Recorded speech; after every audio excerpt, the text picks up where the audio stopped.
Okay, before everyone starts rolling their R's, it's Joshua Vergara. What's going on, everybody? And I'm here to remind you about the Weekly. On the latest episode of the Pocketnow Weekly, we talk about all the tech we got to see this week, including the LG V40 and their new smartwatch, which is really interesting, all of Microsoft's announcements, including a pair of noise-canceling headphones, and then we sprinkle a little bit of Nokia right on top. So join myself, Brandon Miniman, and Jaime Rivera, and a returning Taylor Martin this week on wherever you get your podcasts.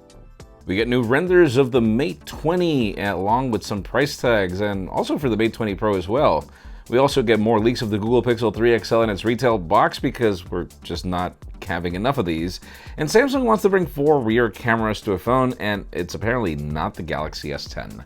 I'm Jaime Rivera, and today marks the 7th anniversary of the passing of Steve Jobs. As always, we thank you for all your contributions to the industry. This is Pocketnow Daily, sponsored by Swappa. The official news today begin with product launches. Those of you in the market for a smartwatch, you want the sport watch. This Garmin Phoenix 5 Plus, by the way, is my favorite. But Apple Watch Series 4 version Nike Plus is now available. Same price tag as the, Series 4. It's literally just different branding, a different watch phase, and a different watch band. I actually wanted to get that one, but I just didn't want to wait.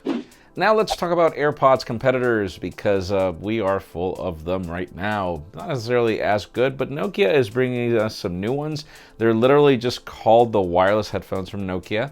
Obviously, they are truly wireless. They bring 3.5 hours of use with 16 hours total once you match with the case. They look really slick, and they're priced at $148, so they better be great. Can't wait to get a sample and tell you more.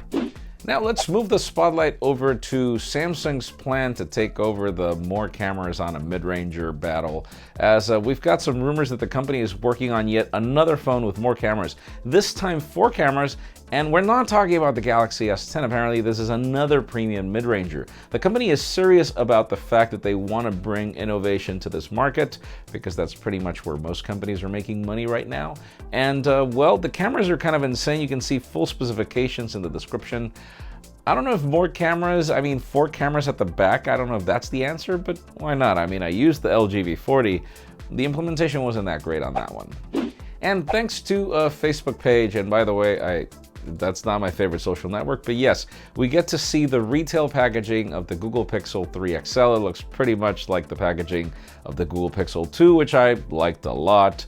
I felt that they had a lot of attention to detail with that box, but we also hear about color options. Apparently there is this sand variant that looks kind of pink that's going to launch apparently before the mint variant, so it seems that not all colors would launch at the same time.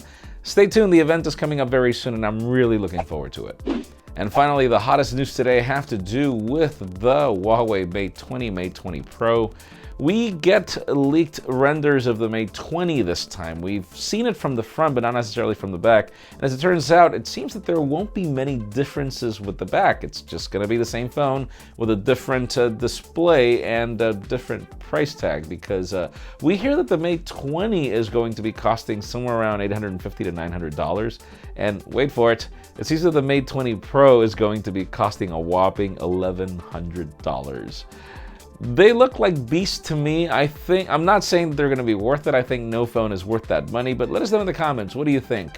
Do you like the renders? Do you like the price? What price would you recommend? Because in my case, I feel Huawei would go too crazy if that's the price tag. But leave us a comment down below. We'd love to know your opinion. And folks, we would love to thank our sponsor Swappa for making our content possible today. Apple has discontinued some of our favorite models like the iPhone X, iPhone 6s Plus, and iPhone SE. You can still get those phones in a gently used condition over at Swappa. Check the link in the description below to learn why Swappa is so cool about discontinued iPhones.